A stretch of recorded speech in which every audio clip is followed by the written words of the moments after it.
Hi ಎಲ್ಲರಿಗೂ ನಮಸ್ಕಾರ. ಮುದ್ದು ಸೊಸೆ ಧಾರಾವಾಹಿ ಸ್ಟೋರಿನ ನೋಡ್ಕೊಂಬರೋಣ ಬನ್ನಿ. ವಿದ್ಯಾಗೂ ಕೂಡ ಡಿವೋರ್ಸ್ ನೋಟಿಸ್ನ ಕಳಿಸಿರ್ತಾರೆ. ಹಾಗಾಗಿ ವಿದ್ಯಾ ಅವ್ರಿಗೂ ಕೂಡ ಒಂದು ನೋಟಿಸ್ ಕಳಿಸ್ಬೇಕು ಅಂತ ಹೇಳಿಬಿಟ್ಟು ಮನೆಗೆ ಲಾಯರ್ನ ಕಳಿಸಿರ್ತಾಳೆ. ಆಗ ಲಾಯರ್ಗೆ ಇಲ್ಲ, ನಾನು ಡಿವೋರ್ಸ್ ಕೊಡೋಕ್ಕೆ ತಯಾರಿಲ್ಲ, ನನ್ನ ಮಗುವಿಗೆ ತಂದೆ ಯಾರು ಅಂತ ನಾನು ತೋರಿಸ್ಬೇಕು. ನಾಳೆ ದಿನ ನನ್ನ ಅಪ್ಪ ಎಲ್ಲಿ ಅಂತ ಕೇಳಿದಾಗ ನಾನು ಯಾರನ್ನ ಅಂತ ತೋರಿಸ್ಲಿ, ಹಾಗಾಗಿ ಅವ್ರು ನನಗೆ ಬೇಕು. ಎಲ್ಲರೂ ಕೂಡ ಮತ್ತೆ ಒಟ್ಟುಗೂಡಿ ಬಾಳ್ಬೇಕು ಅನ್ನೋದೇ ನನ್ನ ಆಸೆ. ಅದಕ್ಕೆ ನನಗೆ ಉತ್ತರ ಸಿಗೋವರೆಗೂ ನಾನು ಅವರಿಗೆ ಡಿವೋರ್ಸ್ ಕೊಡಲ್ಲ. ಹಾಗೆ ಅವರಿಂದ ಜೀವನಾಂಶನೂ ಕೂಡ ಏನೂ ಬೇಡ ಅಂತ ಬರ್ದಾಕಿ ಅಂತ ಹೇಳ್ತಾರೆ. ಸರಿ ಆಯಿತು ವಿದ್ಯಾ ಅಂತ ಹೇಳ್ಬಿಟ್ಟು ಅವರು ಕೂಡ ವಾಪಸ್ ಹೋಗ್ತಾರೆ. ಆಗ ನೋಟಿಸ್ ಬಂದಿರ್ಬೇಕಾದ್ರೆ ಶಿವರಾಮೇಗೌಡರು ಅವ್ರ ಕಡೆ ಲಾಯರ್ನ ಕರೆಸಿ ಕೇಳ್ತಾರೆ, ನೋಡಿ ಏನೋ ನೋಟಿಸ್ ಕಳಿಸಿದ್ದಾರೆ ಅಂತ ಕೇಳಿದಾಗ, ಹೌದು ಅವ್ರಿಗೆ ಇಷ್ಟ ಇಲ್ವಂತೆ ಡಿವೋರ್ಸ್ ಕೊಡೋದು, ಅವರು ಒಟ್ಟಿಗೆ ಕೂಡಿ ಬಾಳ್ಬೇಕು ಅಂತ ಆಸೆ ಪಡ್ತಿದ್ದಾರೆ ಅಂತ ಹೇಳ್ತಾರೆ. ಆಗ ಶಿವರಾಮೇಗೌಡ ಬೈತಾರೆ, ಇಷ್ಟೆಲ್ಲ ಇದ್ಮೇಲೆ ಈ ಹೊಲಸ್ತಿನ ಕೆಲಸ ಯಾಕೆ ಮಾಡಬೇಕಿತ್ತು ಅವಳು? ಕೂಡು ಕುಟುಂಬವಾಗಿ ಬಾಳ್ಬೇಕು ಅಂತ ಅನ್ನೋಳು ಇದೆಲ್ಲ ಮಾಡಬೇಕಿತ್ತ ಅಂತ ಹೇಳ್ತಾರೆ. ಮಧ್ಯಕ್ಕೆ ಸಾವಿತ್ರಿ ಅವಳು ಕೂಡ ಕಡ್ಡಿ ಅಲಾಡ್ಸೋಕ್ಕೆ ಅಂತ ಬಂದಿರ್ತಾಳೆ. ಹೌದು ಇವೆಲ್ಲ ನಾಟಕ ಆಡ್ತಾ ಇದ್ದಾಳೆ ಜೀವನಾಂಶನ ಪಡೆಯೋಕ್ಕೆ ಅಂತ. ಹೆಂಗಿದ್ರು ಅರ್ಧ ಭಾಗ ಬರುತ್ತಲ್ವೇ ಆಸ್ತಿಲಿ, ಅದಕ್ಕೆ ಹಿಂಗೆ ಹಳ್ಳ ಹಾಡ್ತಿದ್ದಾಳೆ ಅಂತ ಹೇಳ್ತಾರೆ. ಇಲ್ಲ, ಅವಳು ಕೂಡ ಇಲ್ಲಿ ನನಗೆ ಜೀವನಾಂಶ ಬೇಡ, ಯಾವುದೇ ರೀತಿ ಅವರಿಂದ ನನ್ನ ಸಹಾಯ ಬೇಡ ಅಂತಲೇ ಅವರು ಲೈನ್ ಹಾಕಿ ಹೆಡ್ಲೈನಲ್ಲಿ ಕಳಿಸಿದ್ದಾರೆ ಅಂದ. ಹೌದಾ, ಅಷ್ಟೊಂದು ಸ್ವಾಭಿಮಾನನೇ ಅವಳಿಗೆ ಅಂತ ಹೇಳ್ತಾರೆ. ಅಷ್ಟೊಂದಿದ್ದಳು ಯಾಕೆ ಮಣ್ಣು ಕೆಲಸ ತಿನ್ನಬೇಕಿತ್ತು ಅಂತ ಶಿವರಾಮೇಗೌಡನು ಕೂಡ ಬೈತಿರ್ತಾರೆ. ಅವರ ನಾಟಕನೇ ಏನೋ ಬೇರೆ ಇದೆ ಅನಿಸುತ್ತೆ, ಇಲ್ಲಿ ಏನೇ ಆಗಲಿ ನಾವು ಅವರಿಗೆ ತಕ್ಕ ಉತ್ತರ ಕೊಡೋಣ ಅಂತ ಹೇಳ್ತಾರೆ. ಸಾವಿತ್ರಿ ಬೇಕು ಅಂತಲೇ ಮಧ್ಯದಲ್ಲಿ ಮಾತಾಡ್ತಿರ್ತಾರೆ. ಹೌದಣ್ಣ, ನಿನ್ನ ಒಂದು ಸರಿಸಮಾನವಾಗಿ ನಿಂತ್ಕೊಳ್ಳಿ ಅಂತ ಅಂಥವ್ರ ಮನೆಗೆ ಹೋಗಿ ಹೆಣ್ಣು ತಂದಿದ್ಯಾ, ಹೆಣ್ಣು ತಂದು ಕೂಡ ಅವರು ಉಳಿಸ್ಕೊಳ್ಳೋಕ್ಕಾಗಲಿಲ್ಲ, ನಿಂಥ ಜನ ನೀನು ಅವ್ರನ್ನ ನಂಬಿಬಿಟ್ಟಲ್ಲ ಅಂತ ಬಾಯಿಗೆ ಬಂದಂಗೆ ಏನೇನೋ ಮಾತಾಡ್ತಾ ಇರ್ತಾಳೆ. ಆಗ ಮಧ್ಯದಲ್ಲಿ ಎಲ್ರಿಗೂ ಕೂಡ ಒಂದು ಶಾಕ್ ಆಗುತ್ತೆ.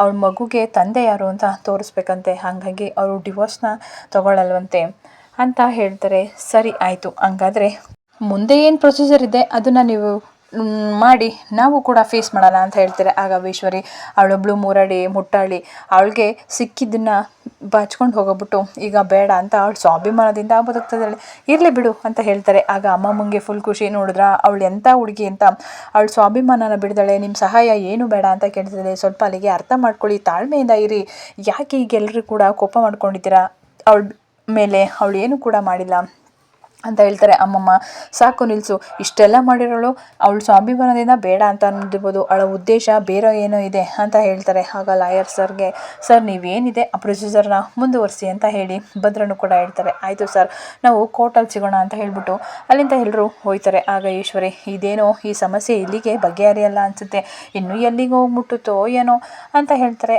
ಆಗ ಅಮ್ಮಮ್ಮಂಗೆ ತುಂಬ ಗ್ರೇಟ್ ಅನಿಸುತ್ತೆ, ನಿಜವಾಗ್ಲೂ ಆ ಹುಡುಗಿ ಗ್ರೇಟ್ ಕಣೆ, ಎಷ್ಟೇ ಆದರೂ ಕೂಡ ಅವಳ ಮನಸ್ಸನ್ನ ಬದಲಾಯಿಸಿದಳೆ ಗಟ್ಟಿ ಜೀವ.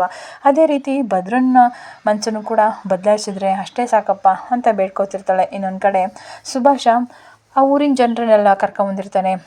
ಚಲುವರಾಜ ದುಡ್ಡು ತೊಗೊಂಡು ಅವ್ರಿಗೆಲ್ಲ ಮೋಸ ಮಾಡಿರ್ತಾನಲ್ಲ, ಅವ್ರ ಹತ್ರಕ್ಕೆ ಬಂದು ಅವ್ರನ್ನ ಎತ್ಕಟ್ಟಬೇಕು ಅಂತ ಬಂದಿರ್ತಾನೆ. ಆಗ ಅವನ ಜೊತೆ ಒಬ್ಬ ಬಂದು ಶಿವರಾಮೇಗೌಡ ವಿರುದ್ಧ ಕಂಪ್ಲೇಂಟ್ ಕೊಡಿ, ನಿಮ್ಮ ದುಡ್ಡೆಲ್ಲ ನಾನು ಬರಂಗೆ ಮಾಡ್ತೀನಿ ಅಂತ ಸುಭಾಷ್ ಹೇಳ್ತಾನೆ. ಏನು, ಶಿವರಾಮೇಗೌಡರ ವಿರುದ್ಧ ಕೊಡೋದ? ಅಯ್ಯೋ ದೇವ್ರೆ, ಇಲ್ಲಪ್ಪ, ಅಂಥ ದೇವ್ರ ಮನುಷ್ಯ ವಿರುದ್ಧ ನಾನು ಕೊಡಲ್ಲ ಅಂತ ಹೇಳ್ತಾರೆ.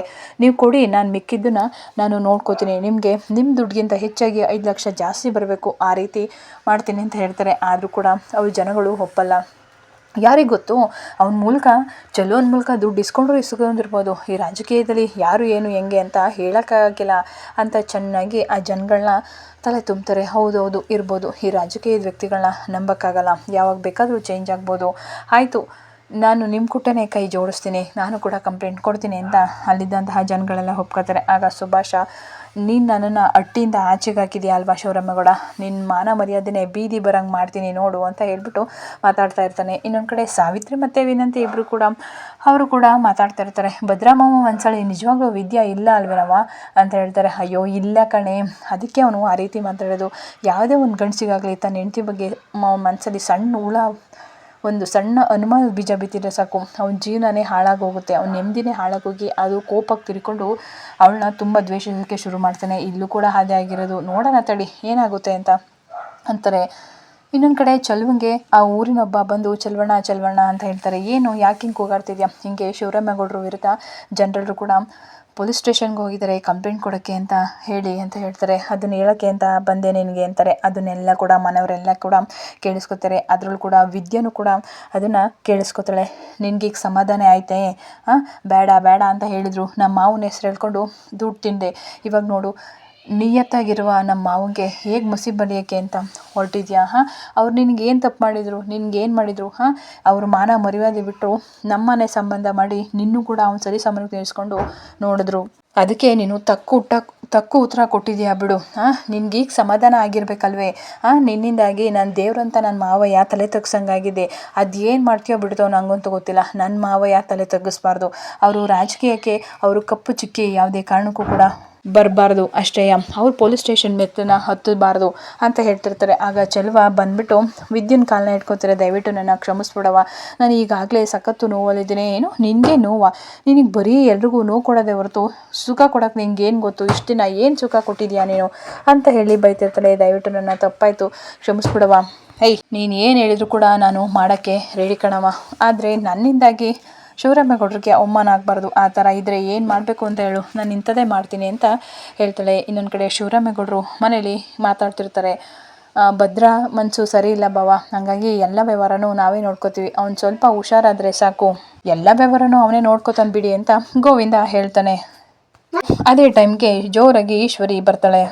ಈಶ್ವರಿ ಬಂದು ಜೋರಾಗಿ ಕೂಗ್ತಿರ್ತಾಳೆ, ಭಾವ ಅಂತ. ಯಾಕೆ ಹಿಂಗೆ ಕೂಗಾಡ್ತಾ ಇದೆಯಾ? ಏನಾಯಿತು ಈಶ್ವರಿ ಅಂತ ಹೇಳ್ತಾರೆ. ಅದು ಏನು ಗೊತ್ತಾ, ನಿಮ್ಮ ಹೆಸ್ರಿಗೆ ಮಸಿ ಬಳಿಯೋಕ್ಕೆ ಅಂತ ಹೊರಟವ್ರೆ. ಏನು ಹೇಳ್ತಿದ್ಯಾ ಸರಿಯಾಗಿ ಹೇಳು. ಹೌದು, ಆ ಚಲ್ವ ನಿಮ್ಮ ಹೆಸ್ರು ಹಿಡ್ಕೊಂಡು ದುಡ್ಡು ಇಸ್ಕೊಂಡಿದ್ದಂತೆ, ಆ ಕೆಲಸ ಮಾಡ್ಕೊಡ್ತೀನಿ ಈ ಕೆಲಸ ಮಾಡ್ಕೊಡ್ತೀನಿ ಅಂತ ಅಂದ್ಬಿಟ್ಟು ಆ ದುಡ್ಡು ಇಸ್ಕೊಂಡಂತಹ ಜನಗಳು ನಿಮ್ಮ ಹೆಸ್ರು ಹೇಳ್ಬಿಟ್ಟು ಪೊಲೀಸ್ ಸ್ಟೇಷನಲ್ಲಿ ಕಂಪ್ಲೇಂಟ್ ಕೊಡೋಕ್ಕೆ ಅಂತ ಹೋಗ್ತಿದ್ದಾರೆ ಅಂತ ಹೇಳ್ತಾರೆ. ಸಾವಿತ್ರಿ ಅಯ್ಯೋ ನಮ್ಮ ಅಣ್ಣನ ಮಾನ ಮರ್ಯಾದೆ ಕಳಕ್ಕೆ ಎಷ್ಟು ಸಿಂದ ಕಾಯ್ತಾ ಇದ್ಲು. ಬಡವ್ರ ಮನೆಯವರು ಅಂತ ನೋಡ್ದಲೆ ಅವರ ಸರಿಸಮಾನವಾಗಿ ನಿಂತ್ಕೊಂಡು ಅವಳ ಸಂಬಂಧನ ಬೆಳೆಸ್ತಾಳಣ್ಣ. ನೋಡು ಇಂಥ ಕೆಲಸ ಮಾಡಿದ್ದಾಳೆ, ಅವಳೆಂಥ ಮೋಸಗಾತಿ. ನಮಗೆ ಮೋಸ ಮಾಡಿದ್ದಲ್ದಲೆ ಈಗ ಈ ಥರ ಬೇರೆ ಕುತಂತ್ರ ಬೇರೆ ಮಾಡಿದ್ದಾರೆ ಅಂತ ಹೇಳ್ತಾರೆ. ಗೋವಿಂದ ಅವ್ರು ಇಂಥ ಕೆಲಸ ಮಾಡ್ತಾರೆ, ಇಂಥ ಮೋಸ ಮಾಡ್ತಾರೆ ಅಂತ ಯಾರಿಗೆ ತಾನೇ ಗೊತ್ತಿತ್ತು? ಇದಕ್ಕೆಲ್ಲ ನಾವು ಅದೇ ಟೈಮ್ಗೆ ಭದ್ರ ಬರ್ತಾನೆ. ನಾನಂತೂ ಅವನಂತೂ ಸುಮ್ಮನೆ ಬಿಡಲ್ಲ, ಕೊಚ್ಚಾಕ್ತೀನಿ ಅಂತ ಹೇಳ್ತಿರ್ತಾರೆ. ಆಗ ಈಶ್ವರಿ ಕೊಚ್ಚಾಕು ಭದ್ರ, ಕೊಚ್ಚಾಕು, ನೀನು ಕೊಚ್ಚಾಕಿ ಜೈಲಿಗೆ ಹೋದ್ರೆ ನಿನ್ನ ಹೆಂಡ್ತಿ ಗಂಡ ಬಿಟ್ಟಳು ಅಂತ ಅವಳು ಅಲ್ಲೇ ಬಿದ್ದಿರ್ತಾಳೆ. ನಿಮ್ಮಪ್ಪ ಪದವಿ ಮಂತ್ರಿನ ಕಳ್ಕೊಂಡು ಕೊರಗಿ ನೇಣಾಕೊಂಡು ಸತ್ತೋಗ್ಬೇಕು, ಆಗ ನನ್ನ ಮಗಂಗೆ ಒಂದು ಸ್ಥಾನ ಸಿಗುತ್ತೆ ಅಂತ ಹೇಳ್ತಾರೆ. ವಿನಂತಿ ಅವ್ವ ಏನಾದರೂ ಮಾತಾಡವ ಅಂತ ಹೇಳ್ತಾರೆ. ಗೋವಿಂದ ಸುಮ್ಮನಿರು ಭದ್ರ, ನೀನು ಸ್ವಲ್ಪ ತಾಳ್ಮೆ ಕಳ್ಕೊಬೇಡ ಆಯಿತಾ? ಇಲ್ಲಿ ಏನಾಗೈತೆ ಅಂತ ವಿಚಾರಿಸಿ ನಾವು ಅವ್ರ ಜೊತೆ ಮಾತಾಡೋಣ, ಸ್ವಲ್ಪ ಸಮಾಧಾನವಾಗಿ ಇರೋಣ, ಅವರೆಲ್ಲರೂ ಕೂಡ ಮನವೊಲಿಸೋಣ, ನಮ್ದೇನು ತಪ್ಪಿಲ್ಲ ಅನ್ನೋದನ್ನ ತಿಳಿಸೋಣ. ಅಲ್ಲಿ ತಿಳಿಸೋರ್ಗೂ ಅವ್ರೇನು ಕೇಳ್ತಾರ ಚಿಕ್ಕಪ್ಪ ಅಂತ ಭದ್ರ ಫುಲ್ಲು ಕೋಪಗೊಂಡಿರ್ತಾನೆ. ಅಣ್ಣನ ಹೆಸರಿಗೆ ಮಸಿ ಬೆಳಬೇಕು ಅಂತಲೇ ಯಾರೋ ಏನೋ ಮಾಡ್ತಾವ್ರೆ, ಅದಕ್ಕೆ ನಾವು ಕೂಡ ಕೋಪ ಕೊಟ್ಕೊಂಡ್ರೆ ಅಷ್ಟೇ ನಮ್ಮ ಮಾನ ಮರ್ಯಾದೆ ಕಳೆದೋಗುತ್ತೆ. ಈ ವಿಷಯ ಏನಾದರೂ ಪ್ರಶ್ನವರಿಗೆ ಗೊತ್ತಾದರೆ ಅಷ್ಟೇ ಇದನ್ನೇ ದೊಡ್ಡದು ಮಾಡಾಕ್ತಾರೆ, ಅಣ್ಣನ ಪದವಿಗೆ ಇಲ್ಲಿ ಚುಕ್ಕಿ ಬರುತ್ತೆ. ಹಾಗಾಗಿ ನಾವು ಸ್ವಲ್ಪ ಸಮಾಧಾನವಾಗಿದ್ದು ಯೋಚನೆ ಮಾಡಿ ನಾವು ಇದನ್ನು ನಿರ್ಧಾರನ ತಗೋಬೇಕು. ಕೋಪ ಮಾಡ್ಕೋಬೇಡ ಭದ್ರ ಆಯಿತಾ? ಸ್ವಲ್ಪ ಸಮಾಧಾನವಾಗಿರು, ಇದಕ್ಕೆ ನಾವೇನಾದರೂ ಒಂದು ಸೊಲ್ಯೂಷನ್ ಹುಡ್ಕೋಣ ಅಂತ ಹೇಳ್ತಾರೆ. ಅಲ್ಲ ಚಿಕ್ಕಪ್ಪ, ಇಷ್ಟೆಲ್ಲ ಮಾಡಿದ್ರು ಕೂಡ ನಾವು ಹೇಗೆ ಸಮಾಧಾನವಾಗಿರೋ ಆಗುತ್ತೆ ಹೇಳು ಅಂತ ಹೇಳ್ತಾರೆ. ವಿನಂತಿ ಮಾತಾಡು, ಏನಾದರೂ ಮಾತಾಡು ಅಂತ ಅವ್ರ ಅಮ್ಮನ ಹೇಳ್ತಿದ್ರೆ. ಸುಮ್ಮನಿರೇ, ನಾವೇನಾದ್ರು ಜಾಸ್ತಿ ಮಾತಾಡೋಕೆ ಹೋದರೆ ಆಮೇಲೆ